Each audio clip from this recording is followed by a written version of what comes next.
I want to talk to you about a motion picture that recently came out that I saw, and some of the important points that I think we can take away from it.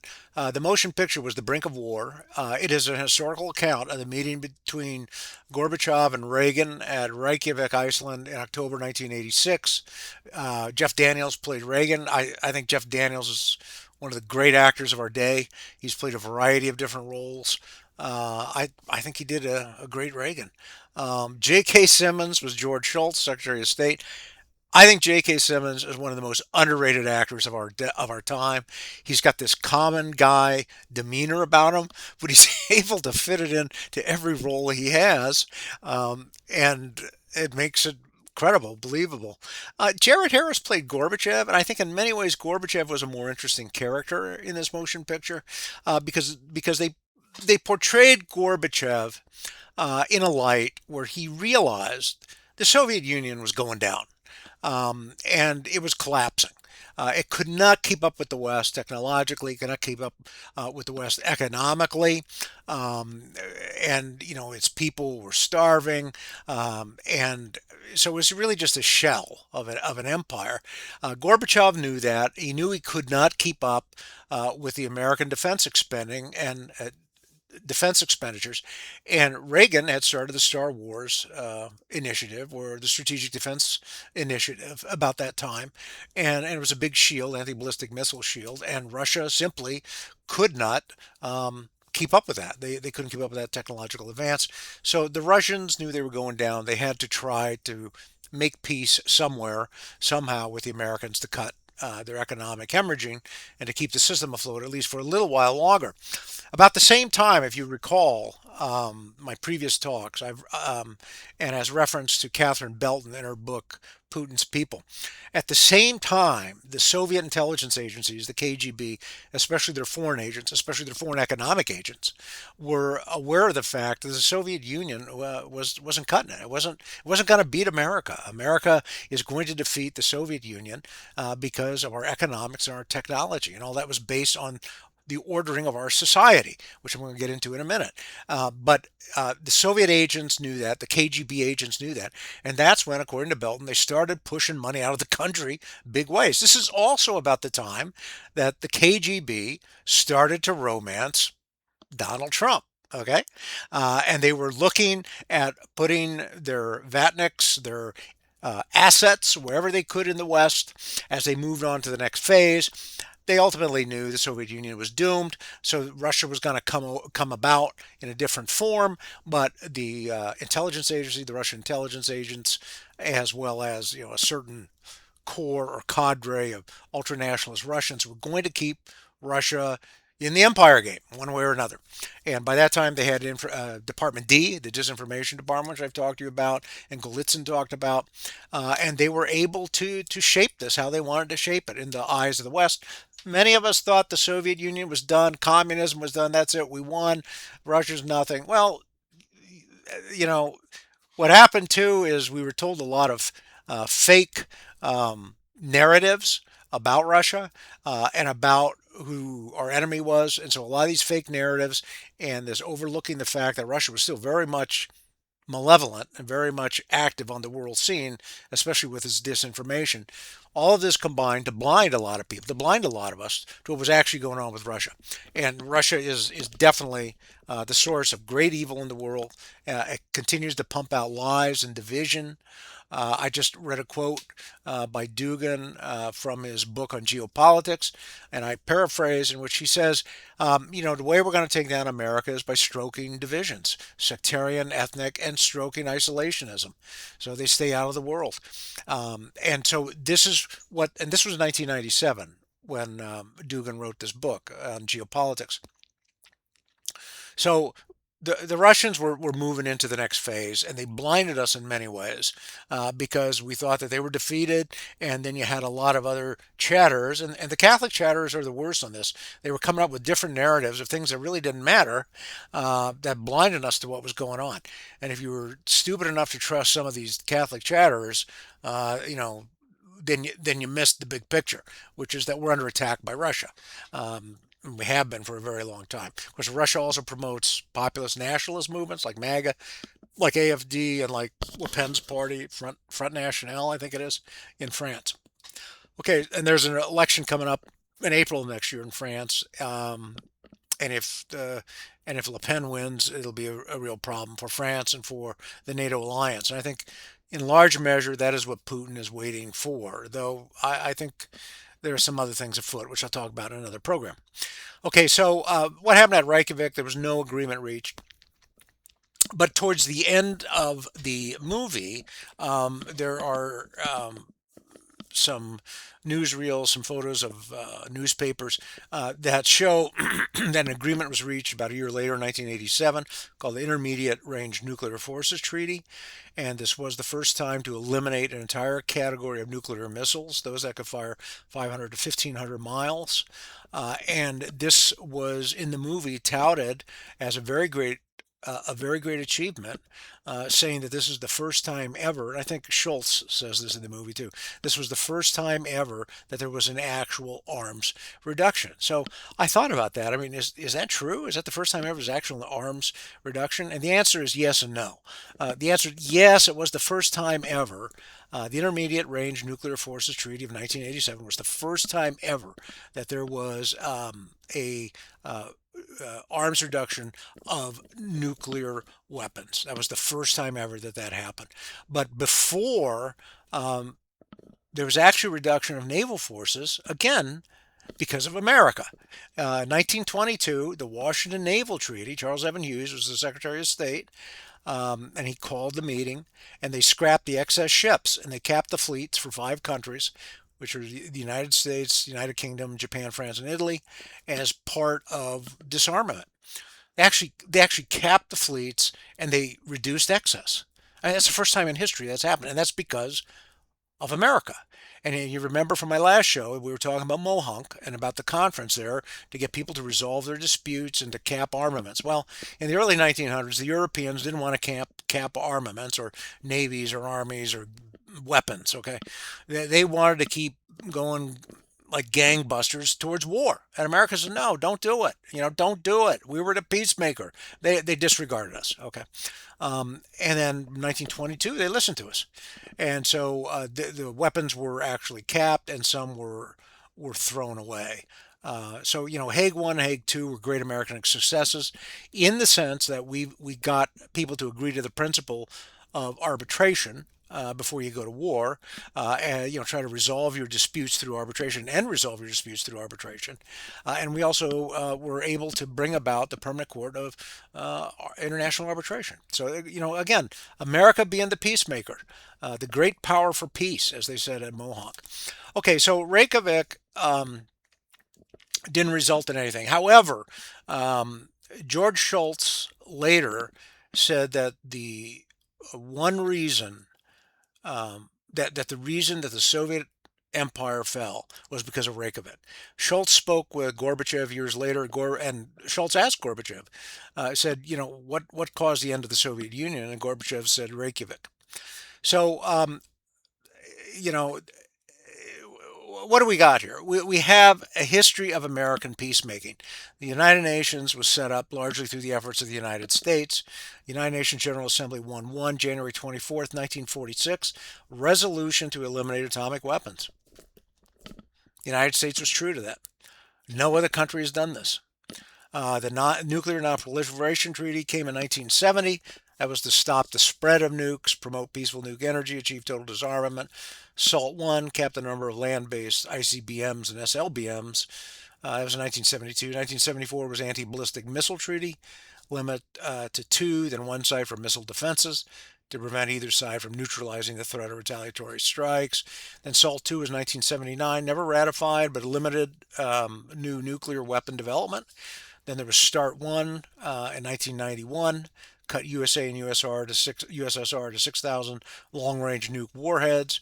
START 2, 1993, banned dangerous multi-warhead missiles, but it's not in effect. And then came the Strategic Offensive Reductions Treaty in 2002, and it lowered the deployed strategic warheads to 1,700 to 2,200. And then the new START was in 2010 and limited deployed nuclear warheads to 1,550 for each side. This is all for each side, and then 800 bomber-based nukes, and that expired February of 2026. So, so first of all, was there ever an actual arms reduction before 1987? Yes, in 1922, brought about by America. Okay, reduce the size of navies, reduce actual number of ships. The second point, so America's a peacemaker. The second point goes very closely onto the first one, and that's the importance of human rights. There's an exchange between Schultz and Reagan. And Reagan stressed the importance of human rights. And part of his discussions with Gorbachev was Rostropovich, the Russian cellist, being allowed to get a visit on his birthday from his sister. Rostropovich had defected from the Soviet Union. Well, what was at stake here? What was at stake here was a very old concept going back to the School of Salamanca, okay? And international law. And what was that concept? The right to travel. That's a human right. Human beings have a right to travel. And this was the position that Reagan was making and the United States made back in the 1980s. Basic School of Salamanca stuff. And to this day, we do the same thing, with the exception of Trump. Trump is a racist. He's Russified. He's under the control of the Russians, and so his whole regime is Russian in outlook. It is not American. So this is what America is. But Trump's regime is not going to last. It will end. So this is what America was about: human rights, the right to travel. School of Salamanca, natural law of right, law of nations right from Salamanca. That's what we were defending. That's what we've always defended because that's what human rights are about. And that's what's at the heart of the United States and our establishment is human rights. Um, Coral Hull talked about the importance of human rights to keep peace. Mohawk talked about the importance of human rights to keep peace. Kant, in his pamphlet on a peace federation, talked about the importance of human rights to have peace in the world. And he spoke too specifically of the right to travel. Immanuel Kant, Thomas Paine, in Age of Reason, Rights of Man, he wrote about the rights of people, given agency to people. Um, I mean, you can have all these rights, but if you don't have the civil rights that allow you to do things, then it's meaningless. Um, Pacem in Terris, of course, reinforces this idea of human rights and the law of nations and the natural law and governing relations, and that the way to right order domestic and international society, or what they call sometimes intermestic society, is to guarantee the rights of the person. Everything has got to focus on the benefit of the person. Okay. Magnifica Humanitas, which just came out this year from Leo XIV, basically says the same thing. So what does this all mean about human rights? What does this mean? Okay. It's about dispersing power in society. It's about a check on tyranny, on government. It's about reminding government about what you're there for the people, okay? Not for the rulers, but for the people, for the society, for the individuals, for the people that are there. And so it's a check on autocracy, it's a check on tyranny, and that check on autocracy, that check on a tyranny brings peace and prosperity. Now, guess what? Guess what? The tyrants and their apologists don't like that idea. And one of the guys um, who doesn't like it is this guy Dreesen from Norway, the professor from Norway. And he has, in one of his books, said, what it's at stake here, basically the sovereignty or the security of the state versus justice, and justice is allowed to destroy the sovereignty of the state. I mean that's an incredible statement to make. He's basically admitting at that point, and I paraphrase what he said, but he's basically admitting at that point that tyranny is who he's shilling for. And of course, he's a big fan of Putin, and Russia's always right. But that does not bring peace in the world because that's what you don't have in Russia. You don't have personal rights protected. And what you have now is a regime in Russia which is waging war on the West and the world. They got 1.5 million casualties, at least of their own. And the war is getting wider. So this vindicates this war in Ukraine.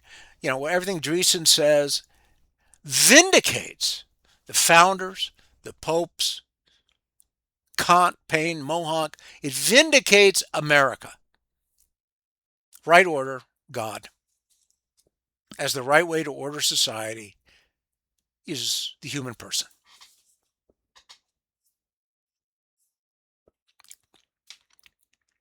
So why is it so important that the human person should have human rights? And see, Reagan knew this, and America knew this, and we've known this up until Trump. But we've known that human rights are our greatest defense and the greatest way to ensure peace and prosperity in the world. We've known this. So what do human rights do? Well, they actualize the person. They actualize the intellect. They promote autonomy or free will. Otherwise, you lose initiative. You just become a slug without human rights. Gives you personal responsibility, develop the personality, education, improvement of self-fulfilling work for good pay, creativity. You can more fully embrace God or your destiny or faith, or you can come to God. You more fully serve your fellow man. So you serve God and man when human rights are guaranteed. So what did the tyrants seek to do? They want to destroy the person. How do they want to do that? By domination, power, control. They rule by fear. Fear destroys your free will. It destroys your initiative because you're scared. Fear destroys creativity, intellect, personality, destroys your abilities. Remember that bit from The Wizard of the Kremlin I talked to you about, in which the author of the book, the narrator of the book, basically says there was so much fear in the Soviet Union, it's hard to tell how much talent was lost as a result of that. So where does all that lead? It keeps you stupid, poor, sick, and a follower. It makes you a meat sickle. So you can go serve the tyrant for the state or for the people, for the Russian people, for ethnic nationalism, for the group. When you preserve human rights and you focus society and government on the person, it is a check against great evil and allows people to educate and talk to and work with their neighbors and bring the good news to them. Um, those are, I think, the two big points I wanted to bring out. Um, I just keep hearing over and over that phrase from Mohawk I told you about last time. That is, quote, where there is law and reason, Christ's voice can be heard, end of quote. Where there is law and reason. And that is what America did. It brought law and reason because that's one of the four major aspects of our worldview. It's the rule of law. And so as a result of all this, we become a peacemaker, as Christ mentioned in the Beatitudes, in the Sermon on the Mount. We applied the gospel more so than any other country, any other people in history. That's all I got for today. Thanks. Hey, see the movie. It's. I think you'll enjoy it. It's it's a thinker's movie. I mean, I think it's something worth watching and thinking about. Thank you.